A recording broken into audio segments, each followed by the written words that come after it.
नए बस स्थानक के बाजू में स्थित थैलीसीमिया डी केयर सेंटर के यशस्वी एवं सेवा कार्य के 6 वर्ष पूर्ण होकर 7वें वर्ष में पदार्पण करने के उपलक्ष्य में दिनांक 24/12/2022 को HLA टेस्ट कैंप का आयोजन किया जा रहा है। उसकी पूर्व तैयारी में थैलीसीमिया ग्रस्त बच्चों का रक्त जांच शिविर का आयोजन किया गया। थैलीसीमिया रुग्ण को पूर्ण ठीक करने के लिए बोन मैरो ट्रांसप्लांट ही एकमेव उपचार पद्धत है। उसी को मैच करने की पद्धत को HLA टेस्ट कहा जाता है, जो अब तक 12 साल के रुग्ण की जांच की जाती थी, पर अब आधुनिक चिकित्सा सुविधा उपलब्ध होने से 18 साल के मरीजों की भी हो सकती है, जिसके लिए 110 बच्चों का रजिस्ट्रेशन हुआ है। यह जानकारी आयोजकों द्वारा दी गई है। आइए सुनते हैं उनकी जुबानी। आज अकोला थैलेसीमिया सोसाइटी को 6 साल पूरे होकर 7वें साल में पदार्पण हो रहा है और उसमें हमने यहाँ पे बच्चों के लिए आज ब्लड की जो अलग अलग टेस्ट रहती है उसके लिए एक कैंप रखा है, जिसमें 60 से 70 बच्चों का आज यहाँ पर ब्लड सैंपल लिया जा रहा है। और उसी तरह से आने वाली 24 दिसंबर को एक HLA टेस्ट रखा है, जो टोटल 110 बच्चे हमारे यहाँ रजिस्टर हुए हैं, जिनका बोन मैरो ट्रांसप्लांट के लिए वो जो ज़रूरी रहता है HLA टेस्ट करना, वो लिया जा रहा है। उसके बाद में जो बच्चों का मैच होगा या हिप्लो टेक्नोलॉजी से उनका बोन मैरो ट्रांसप्लांट हो सकता है। इसके पहले अकोला थैलेसीमिया सोसाइटी की तरफ से पिछले 5 सालों में कम से कम 30 बच्चों का बोन मैरो ट्रांसप्लांट हो चुका है, जो सक्सेसफुली अच्छी अपनी ज़िंदगी जी रहे हैं। उसमें 2-3 जने को छोड़ के बाकी अच्छे से अपनी ज़िंदगी जी रहे हैं। मेरा एक सभी को एक संदेश रहेगा थैलेसीमिया सोसाइटी की तरफ से कि इसको प्रिवेंट कैसे कर सकते हैं। ये थैलेसीमिया डिसीज़ तो हो गया, उसके बाद में ब्लड लगाना पड़ता है, बहुत सारी मेडिसिन देनी पड़ती है, लेकिन हमको पूरी जनता को इससे कैसे बचा जा सकता है, यह हम सब लोगों के हाथ में ही है। हमको ये करना पड़ेगा कि अपने बच्चों की जब हम साखर बोड़ा या जहाँ एंगेजमेंट कर रहे हैं, उसके पहले उनकी ब्लड की टेस्ट करना पड़ेगा।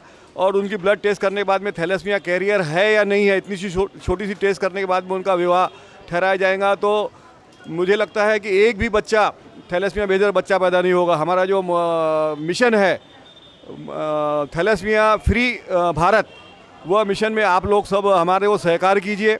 सिर्फ आपको इतना ही करना है कि या हमसे कांटेक्ट कर सकते हैं कि आपके बच्चों की शादी के पहले ये टेस्ट करा लें। उसमें एक जना अगर थैलेसीमिया कैरियर रहा तो चलेगा, उसका पार्टनर दूसरा नहीं होना चाहिए। ये प्रॉब्लम कब आता है, जब दोनों भी थैलेसीमिया कैरियर जोड़ा रहता है, पुरुष भी वैसा है महिला भी वैसी है, तो उसमें इस टाइप के चांसेस रहते हैं। अगर इससे बचना है तो आप लोग हमसे अकोला थैलेसीमिया सोसाइटी से कभी भी कांटेक्ट कर सकते हैं। हम आपको पूरी सलाह देंगे और हम चाहते हैं एक अच्छी जो हमारी जो पीढ़ी हो, आने वाली जो पीढ़ी है, वो एक अच्छी सुशिक्षित पीढ़ी और अच्छी शक्तिशाली पीढ़ी हो, उसके लिए हम ये काम कर रहे हैं। बस इतना ही कहना चाहूँगा मैं। धन्यवाद। थैलेसीमिया डे केयर सेंटर को आज 6 साल पूरे हो गए हैं और थैलेसीमिया के जो भी पेशेंट होते हैं वो एक अलग अलग पेशेंट है, लेकिन परिवार तो एक है। और एक परिवार को एक जगह चाहिए रहती, घर चाहिए रहता। थैलेसीमिया डे केयर सेंटर उनके लिए एक घर है और एक फैमिली है जिनको जोड़ के रखता है। सबसे ज़रूरी बात है, बहुत बार ब्लड देने के लिए दूसरे अलग अलग हॉस्पिटल में ब्लड या पैक्सिल अपन देते थे, तो उसमें पेशेंट को बड़ी दिक्कत होती थी। उस हिसाब से उस चीज़ को ध्यान में रखते हुए अलीम चंदनी सर ने यहाँ पे थैलेसीमिया डे केयर सेंटर बनाया, जिसके अंदर हर जो भी ब्लड लगता है बच्चों को अपन ब्लड देते हैं, उनकी जांच करते हैं, उनकी रिपोर्ट्स रखते हैं। और क्योंकि ये बीमारी एक दिन में ना ख़त्म होने वाली है, ऐसी बीमारी ना होने की वजह से लंबे समय तक चलती ही रहती है। तो इनका पूरा रिकॉर्ड कीपिंग बोलो, उनका जो फॉलोअप है, एक जो अपने को चाहिए उनको प्रॉपर ट्रीटमेंट के लिए, वो सारी कोशिश की जाती है।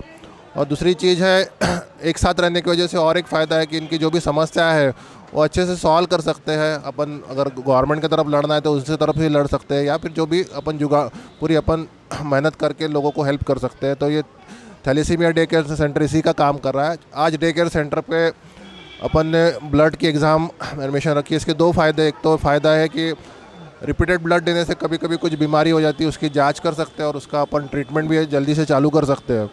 बहुत से लोग बहुत सी जाँचें अफोर्ड नहीं कर सकते या उनको पता भी नहीं रहता कि ये करने की होती है, तो उस हिसाब से ही आज अपन ने कैंप रखा है। दूसरा फ़ायदा ये भी है कि जो उसकी डेफिनेटिव जो ट्रीटमेंट है, जो पूरा उपचार जो है वो है बोन मैरो ट्रांसप्लांट, या इसको उसी को स्टेम सेल ट्रांसप्लांटेशन बोलते हैं।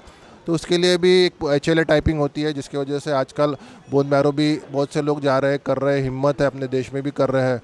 तो ये सब लोगों को एक मानसिक बल, इकोनॉमिक बल और ये सब देने के लिए डे केयर सेंटर ये काम करता है।